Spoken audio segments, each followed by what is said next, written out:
The SOS survey was born out of the charity's roadmap, which was launched last year, which placed education at the heart of what the charity does. In order for us to be able to put on relevant educational initiatives, we first need to know what the public think. The survey was run over a 3-month period, and we promoted it online and by paper format, and over 2,000 people answered the 15 questions on the survey. Now, to analyse that data, we needed professional input, and so we asked Dr. Tim Parkin at Glasgow University Veterinary School to do that job. World Horse Welfare have been extremely proactive in this area, and really this is the first survey of its kind that's really given us some idea of the perception of the public with respect to welfare in the horse and the pony in the UK. So in the survey itself there was a picture of an overweight horse, and it was really interesting. Although 70% of the respondents actually recognised the correct welfare threat, so they suggested that the horse was truly overweight, and they suggested that might be the welfare issue associated with that horse.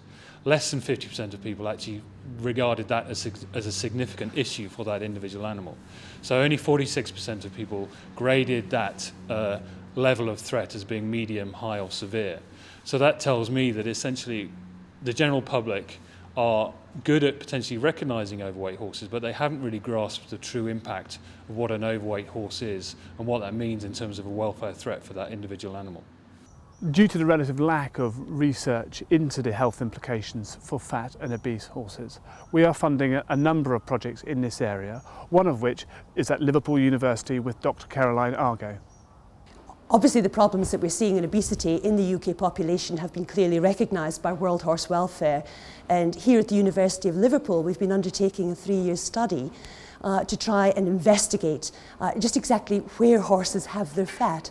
Because one of the fundamental issues that we've got at outset is we don't know an awful lot about fat biology in the horse. So that's what we've been trying to understand.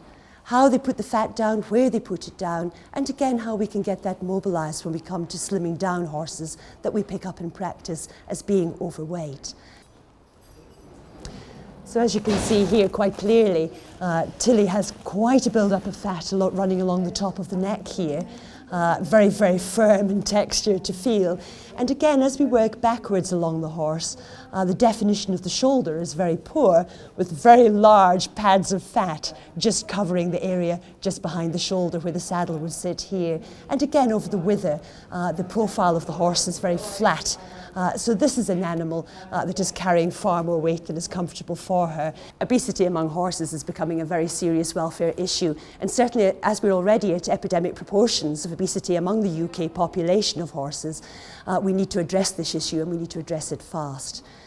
If we don't, as the epidemic is only set to increase further, and the welfare problems that we're facing with these obese animals are pretty dramatic, to say the least, and it's only going to go on escalating. So at this stage, we really need to turn around and address the problem that owners are not recognising that obesity is such an issue with their animals, and we need to address that quickly. Our team of 16 full-time field officers investigate nearly 2,000 welfare complaints every year, and over the years the form of those welfare complaints has changed, and today we are seeing a growing number of fat and overweight horses as problems. In November 2008 we received a call to say that there was a pony in a field near Blackpool with overgrown feet, and as we walked round the field to try and find the one that had the overgrown feet, the remaining ponies were all trying to run around the field. However, we noticed that one, which wasn't running away from us, was very obese. On examining the pony, we could clearly see the layers of fat that were laid down across its crest, and as you progressed down through its shoulders, they were all laden with fat. The vet was so concerned about the condition of the pony that she authorised the immediate removal of the pony. It's amazing to see Dale today in the condition that he is, considering that back in November 2008 he weighed 254 kilograms. He's now down to 190 kilograms. That is a loss of 64 kilograms. If you look at these 3 bags, that's equivalent to just over the weight of these 3 bags. Now, if you can imagine these 3 bags are wrapped around that pony, you can just see how much volume he was overweight.